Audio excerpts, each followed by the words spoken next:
caught by the curtain call and you get lasso to and a tether to your teammate, it's almost impossible to get out. There's another pick to consider. The export. Yep.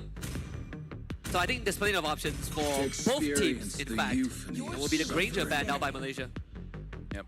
Trying to force out either a weird marksman or, just not meta marksman, or force them out to use a fighter as well, which, considering that they do have the Kalia, they want some kind of burst here, and there's not a lot of fighters that really deals any kind of burst. The only one that comes into mind is the Lapu, honestly. Yeah, Lapu is an option too. I mean, for Malaysia, you definitely have slightly more wriggle room to opt for double fighter lineup just because of the YSS. We still have the Kimmy up. It has not been touched the entire draft. That could be an angle too, I think, for both teams, in fact. Yeah, but honestly, I kinda want to see a Farsa coming in from South Africa, because I understand there's a lot of ways to deal with the Farsa, but at the same time, keep it simple. Kalia catches someone, and then you burst them out as fast as you can, because going up against a team that has quite high mechanics, you kind of want to kill them before they can respond. Yeah, just make it quick and easy, right? Exactly, just don't have to complicate the execution. Farsa Eve is always up there, but I do agree Farsa is the prime choice now for South Africa. Even for Malaysia, just because they're on red side, they don't have to reveal too much. The Kimmy gets picked up for Stormy, and the mystery continues. We don't know where this Hilda and CC are going. Eve or Farsa, again, I do prefer Farsa, but the Eve has a better laning phase going up against this Kimmy. And considering the fact that you're using a Kalia, you do want more range just to make sure that you have backup, because I'm worried if the Kalia moves a little bit too far forward and this Hilda is going into the wrong position, there's a lot of damage between Hilda as well as Kimmy, and killing off the Kalia makes it so that doesn't matter Eve or Farsa, kind of impossible to move forward, especially with the looming threat that and level 2 gang coming in from the Eastern Shin. If you get rooted down by the bubble, that's at this minimum a flicker out.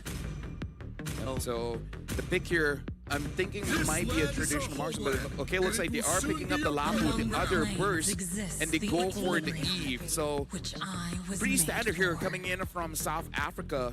Yeah. They definitely are lacking a little bit in the burst, right? They have some form of that from the Lancelot and the Lapu, but the one good thing is that when that game goes late, the one thing that we always worry about with a Lancelot double fighter comp is the late game scaling. Eve solves that problem. So now the thing is, Malaysia still hiding basically everything here. They can go for another EXP pick. Something like an Alice would be fine. The Yuzong is still open. Yep. But instead, they're going to go for the Gatot. So it looks like this is going to be a Hilda EXP. And you can see the smile coming in from Yuza. I can't believe I get this at last pick. It's like, I guess I'm playing Gatot again. Yeah. No one touched it. I think in the back of his mind, he's like, please ban it. I want one Hilda. Yeah, I don't want to play Gatot. One Hilda game in dangerous grass. And then Coach R's like, nah. Like Coach R is going to force me to play Gatot again. And then Arcadia is like, Gatot. He was like... Or just be like, hey, you guess what? He was like, okay, I get it. Yeah. He pissed Gatot, and then Coach I was like, actually, I wanted you to pick Yuzong for Momo, but sure, you play Gatot. Yeah. Who knows? Either ways, the draft has been completed coming in from South Africa as well as Malaysia. I gotta say, South Africa got a pretty standard and safe ban, which is gonna be good. It's just that going up against Team Malaysia, we know Southeast Asia is a region that really punishes the mid. So I'm just slightly worried for the Kalia, because level 1, it's going to be very difficult for you to sustain the damage that a Kimmy can dish out. A lot of the games that we have seen that ended up going out of control is because of some early mid visits, right? And it doesn't necessarily have to translate into a kill. It can be you force a battle spell out, you take control of the priority, and then you just see that spillage kind of ripple into the other lanes, into the side lanes, and then into the jungle, and it's very hard to contain. And that's what teams like Malaysia and Indonesia, Cambodia, Myanmar, and to a certain degree, Turkey have been demonstrating across both categories. So if there's any takeaway from the first 2 days, I think South Africa definitely have been watching these games and getting the practice in, is to make sure that you don't lose control in the first 2 minutes, especially in that mid lane. If you get an early visit from Sakai's and he walks away with a kill, you've already lost half the battle. Yeah, speaking of which, shout out to the Malaysian crowd. We can hear them supporting the Malaysian team here. Looks like we are waiting just a little bit for Sakai to handle his, I believe, some audio issues. But after that, we are jumping straight into the game here. And yeah, I think it's really the first 2 minutes here, Husky, right? If the first 2 minutes, South Africa is able to deter any kind of aggression coming in from Malaysia, considering the fact that you have a Kimmy, you have a Hilda, and a Yeast and shit. If they can survive the first 2 minutes, there's hope. Yeah. I guess the upside is that at least they don't have a Hayabusa to deal with. Yeah. Right? Like compared to a Lancelot, Hayabusa definitely is slightly cheekier with how he can throw his cross shadows out across the wall. But aside from that, we say the first 2 minutes, but it technically is the first minute, right? Because by the time the turtle spawns, if there's already damage to your mid lane, you lose control very, very quickly. And that's sort of what happened to Team Romania against Indonesia, and what happened earlier on as well. All the teams for all the have teams, lost, yeah. yeah, it has been losing mostly on mid, and it's not too much mechanical prowess or, you know, in terms of the heroes. It's really about controlling that mid wave, so that you force your opponents to overextend. And I feel like this is why there's such a big difference between local tournaments and international tournament, because there's an invisible line in the Land of Dawn where saying if you cross this line, you are in a lot of trouble. You will take a lot of damage, and so far everyone that's crossed that line has taken a lot of damage. And that also kind of brings forth the question, well, not the question, but more of the discussion of the play styles, right? How the playbook is in different countries. And I think in Southeast Asia alone, we have established that these are the covenants of MLBB. But for the other countries, they are starting to really dip their toes into this, and they really get a harsh reality check, a master class on how to play the game. You sort of see the gap, but you also realize that, hey, the game fundamentally has been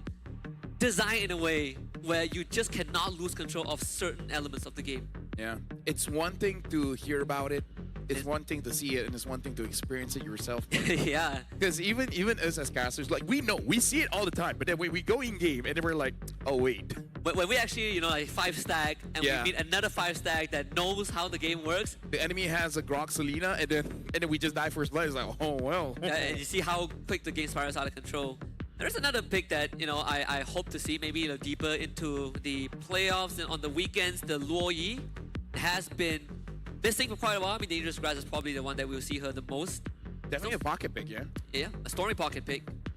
Actually, there's not much Luo Yi players. Now that I think about it, right? At least in WEC, we haven't seen much of the players who are known for having that Luo Yi when they want it. Selena is as far as we go. And this is why we don't see a lot of mid-range mages anymore, right? Because again, the invisible line, the Valentina, the Louis, the kind of melee-ish range heroes are having just a bit of trouble. That's why we see more Farsas, Eve, the Kimis. So it's like, even if you do lose out, it's not that bad. I have a clickbaity YouTube title for anyone who wants to make a video on MLBB. Kimmy has ruined mid lane laning. Hey, you know what? Depends on how you look at it. Yeah, depends on how you look at it. If you're on the receiving end, I can totally understand the frustration. Yeah, imagine she just got nerfed and she's #1 picked. As a Kimmy player, womp, too bad. All right, let's head to the game 1 between Malaysia and South Africa. Malaysia on the red side, South Africa on blue. And we get inverse jungle, both junglers on the purple buff. Yeah, looks like they are starting on the opposite sides of the map. I wonder which side is going to spawn the Little Wanderer. But I'm guessing Sakai's, with this kind of rotation, I feel like we've seen it before. Instead of going for the Little, he might go for a early invade. But no, it looks like he is closer to the Litho, so they are going to challenge for that. Stormy taking quite a bit of damage coming in from Lindo. But look at that, super light, taking punishment from Momo. There's a lot of damage from the Void Crystals onto Stormy and Sakai, so have to be quite careful. Yuzu will be forced to use the Revitalize. And Velutizi trying to run away will have to pop the Flicker. Sakai, I think, gets the camp as well. So alongside with the Litho, gets a bit of that experience injection. Look at where Yums is, man. And like you said, Kimi has ruined mid lane for MLBB because that was kind of not fair. Lindo, trying to secure the orange buff, is able to do so, but this is just the first minute of the game, and the jungle as well as mid is suffering quite a bit. Same as Super Light here. having quite difficulties going up against Momo on this Hilda. And Momo might be able to deny him of at least 2 minions. And with the reduced backswing of her abilities, now she hits even faster without having to trade any damage in return. And not to mention, if she gets the full stack of the passive mark on you, you will literally start taking extra damage. And the fact that this sort of happened in XP lane is going to cause a bit of inconvenience to South Africa, right? As a Uranus, it's like, whatever. When I hit level 4, I'm willing to take the punishment, but if you're back, if you're down in XP, then you might see Momo moving around the map a bit more. I feel like the worry is not Uranus losing, it is the fact that Hilda is winning, right? It means that she will get level 4 first, she gets out of lane first, it means that she can scout for the Lancelot first. The Lancelot is already having some trouble, so Momo, if just torpedoes straight towards Lindo, and then gets a kill, doesn't get a kill, doesn't matter, as long as you hurt him enough, force our recall, free turtle, and we know how Malaysia likes to establish a zone. Yep. The zone just gets bigger and bigger and bigger, and they just keep on denying every kind of farm for you. And I'm going to quickly talk about how Malaysia approached that first 30 seconds, leading to the invade and the little wanderer. We saw Sakai start on the purple buff, path towards the beetle, and even before all of that was happening, we saw Yums and Stormy set up the invade, right? They were playing towards the bottom side of the map just to make sure that, hey, we've got control of this area, we are guaranteed to have our jungler move here, and if you want to contest, you have to go through us. And it's these small details that can make the difference in that early game if things go 100% well. In that case, Sakai walks away with a Little Wanderer and a Beetle and a Golem, but in the grand scheme of things, it allows you to sit at the orange buff, watch the Lancelot take it, and then Momo wins his lane. Yeah, despite honestly doing quite a lot of trades over to Stormy. Stormy did take quite a bit of damage, same as Yums. But one of the advantages of Gato Kacha is that you can bring out the Revitalize. So in case things goes bad, you have a healing there. And by the way, quick shouts to Sakai. We've seen him when he just entered MPL looking very young, but now he's looking very matured and looking very comfortable on the international stage. Yeah, even when you look at the club that he's been playing under, right? He's the only retained member up till now, and he has gotten 4 local trophies and 1 international with the squad. It's a long-standing, long future for this young kid. Back into the game we go. Turtle spawning on the bottom side. Yeah, and this time Sakai's the buff is gonna spawn closer towards the turtle, so he can actually go for that. But Lolio doing a lot of damage onto Super Shady, forcing out himself to actually go for a recall. And look at that minion, completely denied. That's not good. Super Shady was trying to force the wave, but unfortunately it ends up losing a catapult. Again, it's these incremental things, these small details that allow Team Malaysia to get the lead. Traction pulse does get thrown out, doesn't really vacuum anyone back, and Turtle secured by Sakai. South Africa cuts their losses as Super Light goes down. First blood for Momo. And this is where the zone really starts. They start taking out the front line, and look at this, they go for Super Shady, taking a lot of damage, not level 4 yet, and misses the flicker. Lolio gets the kill. Lindo still able to get the purple buff, but again, Malaysia, they don't force it out. They just take one by one, and just slowly chokes you out. And not only that, you look at the statistics, it's already a 2k advantage. And look at Momo, he can just walk in here. What are they gonna do about it? They could probably take down Momo as he's a bit far from home, but it took 4 members of South Africa to make that happen. The kill goes over to Lindo. Yep. Look up Casa Curse, and that clip will probably show up. When he's probably is alright, but either ways, right now. What's the worst that can happen? Well, Lolio now does have that War Axe, and I feel like if possible, South Africa, hold on, Lindo's able to dodge that. Wow. Hume's not gonna hit anyone with the ult. And again, I kind of feel like they gotta try to help out Lapu Lapu here because he's not getting any farm. Lolio's not allowing it. It's all for the Little Wanderer, and look at the conversion. These small, minute details that Team Malaysia is demonstrating is giving them more and more of a lead. Like you said, Super Shady does need some help. Stormy works on the plating. That's extra goal for him.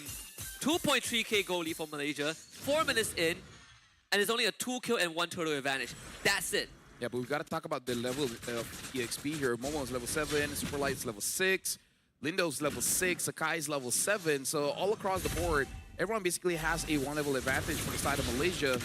And Velotizi if he catches anyone, especially when he's able to pull them inside a turret, he can get a kill. But it is going to be quite a difficult struggle here to basically isolate one member from Team Malaysia, considering the fact that everyone has a fast way to re-engage. Yeah, like Team Indonesia, they would go for these aggressive kills. They will keep forcing you to fight until you run out of breath. But for Team Malaysia, it's not about the kills. It's about the inconvenience that they are causing, right? You know, they make sure that, you know, they tip your water bottle, you know, sideways a little bit. You know, they misalign your chair. You know, they put some Lego blocks. It makes it very inconvenient to fight, and Super Shady ends up going down. Yeah, it was a valiant attempt. The only problem is it was kind of a solo attempt because you saw that the entire team was more focused on getting the orange buff. So respectable for both sides, right? Because if he was able to make a play, that would really change things up. And Lindo just cannot really do anything, even though Yums looks like a very juicy target. He still has to revitalize. The RWM is committed. Yums ends up going down. It's going to be super light with the pickup. Momo is going to be sticking around, and I don't think South Africa has the damage. Yeah, Team Malaysia is making some mistakes here, and looks like Lindo is going to be basically high-performing, taking away the EXP minions as well. Velotizi looks like not able to get Stormy there, and no further damage coming in from Juju MC. Wow, Stormy with nerfs, so still didn't even flinch with the Purify. And that's the experience speaking there for this mid laner. I mean, all these considered Lindo, he's 2 levels behind, but finally able to get breathing room to farm him a little bit. They will have to coin Super Light to front for the team because Velotizi alone isn't enough. Lindo tries to opt for Stormy, turns on the Yums. The taunt doesn't really connect, so Momo will not show himself. Velotizi now does have the Oracle, so we're going to have a faster cooldown on his abilities. The really real question here is, who are you going to pick up? Like, of course, Sakai's and Stormy will be the main attraction, but the problem is both have ways to really escape your Tsunami Slam. Like Sakai's with the Traceless and Stormy still has that Purify. I'm thinking maybe try to get Lolio. Speaking of which, Lolio just had a solo kill on Triple Light. And they're not done just yet. They also take out Super Shady. Tsunami Slam finally gets committed, but out of the RWM, not really what they want for South Africa. There's 4 bodies down. Lindo trying to stay alive, but a killing spree for Loliao secures the full team wipe for Team Malaysia. Eventually, we need a stat of how many solo kills Lolio has had. Yeah, he is. Right? It feels like I'm a goat laner, but really, if I need to be EXP, I honestly can. I can do whatever, right? Yeah. Like, this is my moment. Yeah, Lolio really being the silent killer here for Malaysia, not creating such a big fuss, not asking for attention. He's just like, all right, you know, someone's in front of me. I'm gonna kill him, and then I'm gonna move forward. This is for all the internet pundits out there. Yeah. It's asking if Loliao is the pick. I mean, he clearly is. Look at this. Yum's even just tanking up for him, dealing damage onto Super Light. While all happening on top, Stormy gets killed by Super Shade, and they're continuing forward. They actually get a kill onto Momo as well. Sakai's is there, but 1v4, probably not the best shot of trying to get a kill there. Oh, that's one way for South Africa to stabilize the situation a little bit. The turtle ball does connect onto Velotizi. Yums will just be a distraction. The Violence heals him up, but sadly Velotizi goes down, and Sakai gets the turtle. AOG comes in. Good Thorn Rose dodge from Lindo, but Loliao on the case finds a double kill. Now deals with Super Light. Sakai by his side. Sakai on the killing spree. And Super Shady goes in. The swing doesn't really do the damage that he wants. Landshaker easily navigated. Sakai back into the fray and finds the kill with a turtle bow. Sakai is just styling on him. Dude, Sakai's, man, something about WEC really woke him up. Really showing the Sky Prince form. Juggling the damage coming in from a team of South Africa, in a way boxing them in, where it makes a situation where, damn if you do, damn if you don't. You go left, you get hit by Skies. You go right, you get hit by Loliel, Stormy, whoever is there.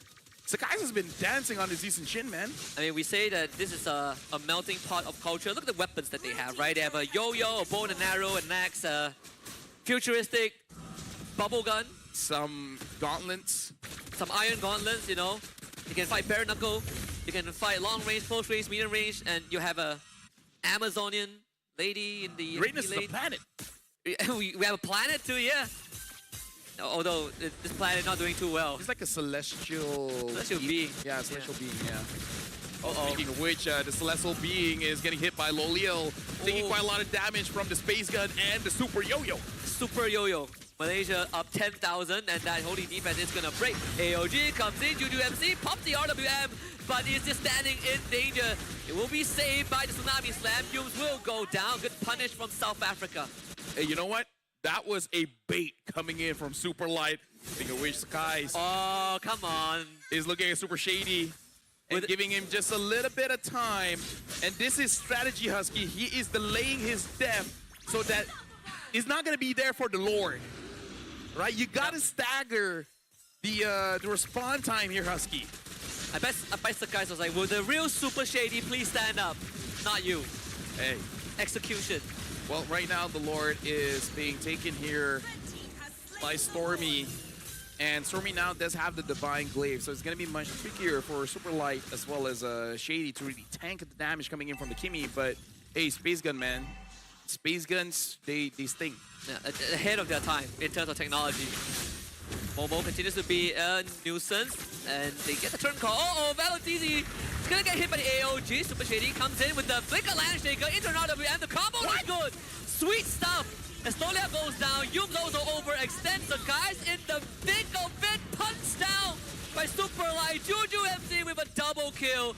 And South Africa finds 3. Hey, South Africa showing up. It's like, hey, you make a mistake, we're going to punish you. And Malaysia overzealous there, you know, like the combo was there. So it was like, okay, I got to commit, I got to follow up. And I feel like Sakai, he was quite surprised. It's like, oh, I'm taking quite a lot of damage. South Africa, man, they're coming in with the damage. And you know what they say, they might be having fun, but I'm telling you who's not. Coach Ark, if you're listening to this, the boys are having a little fun. You know? Be easy on them. And kind of some slack. The thing is, I feel like if Coach Ark is okay, I think Vecchi is like, okay, now I'm not. I feel like there's a check and balance. There's a good call back comment. Exactly. Now, looking at the items here, looks like the Lancelot will not be doing damage just yet. Hasn't finished the Endless Battle. Opting for more defense with the Brute Force, which honestly does make sense. But look at Loliel going full damage. Not even a Brute Force, considering the fact that the CC has been nerfed in movement speed. Is like, Endless Battle movement speed is enough. Yeah, I mean, I don't really need movement speed if the enemies can't run away fast enough. I think that's the approach. Although this game will go on a bit longer. And we have seen what happens when we go later into the game and Eve starts getting the items. Juju MC did get some juicy shutdowns earlier on. He will start becoming a threat. Yums finds the taunt. Lindo dashes away to safety. They turn to Loliao, who pops the benches. Loliao, shut down Super Light with the pickup. And again, we have to talk about it was a full damage CC. And I think this is also a thing about Cassicurs where it's just like, oh, you know, Loliel's doing good. You know, internet, what are you going to say now? And then he dies 2 times in a row after we say that. That's the Loliel effect. We've seen it plenty of times. So blast to the pass. Flicker into a Purify. Stormy gets up and they commit. Oh, Super Shady right in Stormy's face. Trade for a 1v1. Momo will find the exchange. Conceal in Sakai's and Yums in with the AOG. Sakai's right in the thick of battle. They assassinate Juju MC. Lindo tries to run away, but the Tracer's into a turtle for the bow and arrow in the face. Momo with the flicker. Velocizi tries to run away, but Sakai's will claim his head as Super Light. Number 4, Sakai's fights him underneath the inhibitor. And where is Super Light gonna go? Because Yums will take the aggro, and Sakai's will come back in for a mega kill. An unofficial quad. And Team Malaysia cruises down mid for a Game 1 win over South Africa. Yep, Super Shady gets taken down to Team Malaysia.